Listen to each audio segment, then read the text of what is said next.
नमस्कार दोस्तों। पिछले हफ्ते इंडिया के स्टार्टअप और बिजनेस की दुनिया में काफी धमाका हुआ। एप्पल से लेकर ओएनडीसी तक, फंडिंग से लेकर ईवी तक, सब कुछ कवर करने वाले हैं। तो छोड़ो बोरिंग न्यूज और चलो शुरू करते हैं। सबसे पहले बात करते हैं एप्पल की। इंडिया से एप्पल के आईफोन एक्सपोर्ट्स ने 10,000 करोड़ रुपए का माइलस्टोन क्रॉस कर लिया सिर्फ एक महीने में। हाँ, आपने सही सुना, 10,000 करोड़ रुपए। और ये कैसे संभव हुआ? टाटा इलेक्ट्रॉनिक्स का हॉसुर प्लांट और फॉक्सकॉन का बेंगलुरु फैक्ट्री प्रोडक्शन शुरू हो गया है। मतलब अब इंडिया सिर्फ कंज्यूमर मार्केट नहीं बल्कि मैन्युफैक्चरिंग हब भी बन रहा है। ये सिर्फ एक्सपोर्ट का नंबर नहीं है, ये सिग्नल है कि इंडिया ग्लोबली एप्पल का मैन्युफैक्चरिंग हब बन रहा है। और हाँ, हम अभी भी घर पे डिस्कस कर रहे हैं कि कौन सा आईफोन लेना चाहिए। अब चलते हैं फंडिंग और आईपीओ के मैदान की तरफ। एक, जेप्टो ने रेज किया $450 मिलियन और वैल्यूएशन हो गई $7 बिलियन।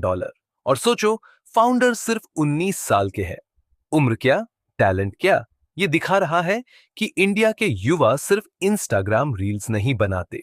दो, एथर एनर्जी को हीरो मोटोकॉर्प का इन्वेस्टमेंट मिला, जो इलेक्ट्रिक व्हीकल्स के सेक्टर में और तेजी लाएगा।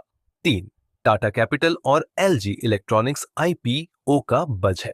भाई, अगर मार्केट फेवरेबल रहा तो ये बेस्ट आईपीओ का संकेत देगा। स्टॉक ट्रेडिंग प्लेटफॉर्म धन बन चुका है, नया यूनिकॉर्न, इसकी parent company Raise. Financial services ने $120 मिलियन 1,065 करोड़ की फंडिंग उठाई है और कंपनी का वैल्यूएशन $1 अरब क्रॉस कर गया है। FY25 में कंपनी ने 900 करोड़ रुपए की रेवेन्यू पर 400 करोड़ रुपए का प्रॉफिट कमाया। मतलब जबरदस्त ग्रोथ। अब चलते हैं बेबी केयर क्विक कॉमर्स की तरफ। दिल्ली एनसीआर आधारित ओजी ने अपनी पहली सीड फंडिंग में $3.3 मिलियन उठाए हैं, जिसमें ब्लूम वेंचर्स और कई एंजल्स शामिल थे। ये app Cetaphil, Nestlé, Huggies, chikoo जैसे प्रीमियम बेबी ब्रांड्स डिलीवर करता है। एंड्रॉयड और iOS दोनों पर अवेलेबल है। अगली खबर, JSW1 प्लेटफॉर्म से B2B ई कॉमर्स मार्केटप्लेस ने अपने ऑनगोइंग राउंड को 575 करोड़ रुपए पर क्लोज किया है। ये नई फंडिंग प्रोप्राइटरी टेक, एक्सपेंशन और एनबीएफ सी आर्म को मजबूत करने में लगेगी। कैशिफाई ने भी दिखाया फाइनेंशियल डिसिप्लिन। FY25 में नेट लॉस 80% कम होकर 10 करोड़ 60 लाख रुपए रह गया, जबकि रेवेन्यू 1,095 करोड़ रुपए तक पहुंच गया। और आखिर में बात लेंसकार्ट आईपीओ अपडेट की। कंपनी ने जुलाई में अपना DRHP फाइल किया था और अब आईपीओ के जरिए 2,150 करोड़ रुपए रेज करने की तैयारी में है।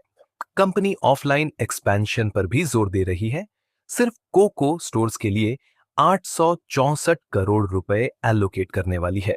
सबसे इंप्रेसिव बात, FY25 में लेंसकार्ट प्रॉफिट में आ चुकी है, 297 करोड़ का नेट प्रॉफिट।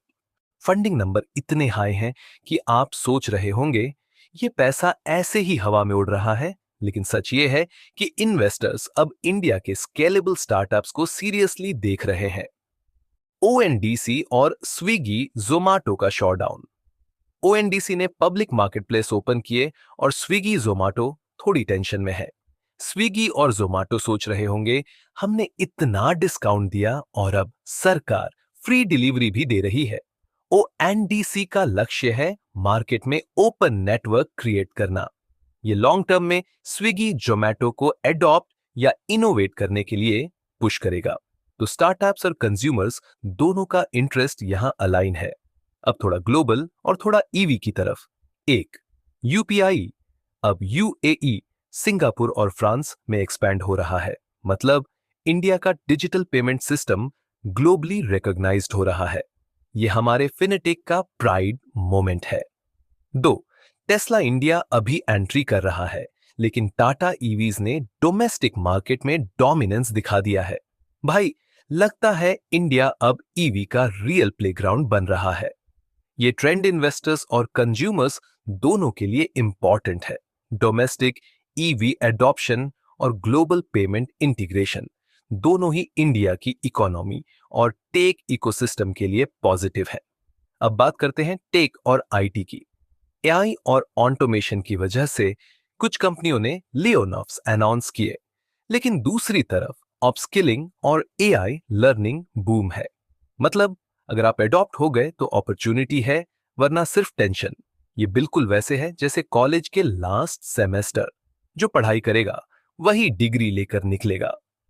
तो दोस्तों, ये थी पिछले हफ्ते की सबसे बड़ी बिजनेस और स्टार्टअप न्यूज रैप अप। अगर आपको ये वीडियो पसंद आया तो लाइक करें, कमेंट में बताइए कौन सा टॉपिक आपको सबसे इंटरेस्टिंग लगा, और सब्सक्राइब करना मत भूलना। अगले हफ्ते और भी धमाकेदार अपडेट्स लेकर आएंगे।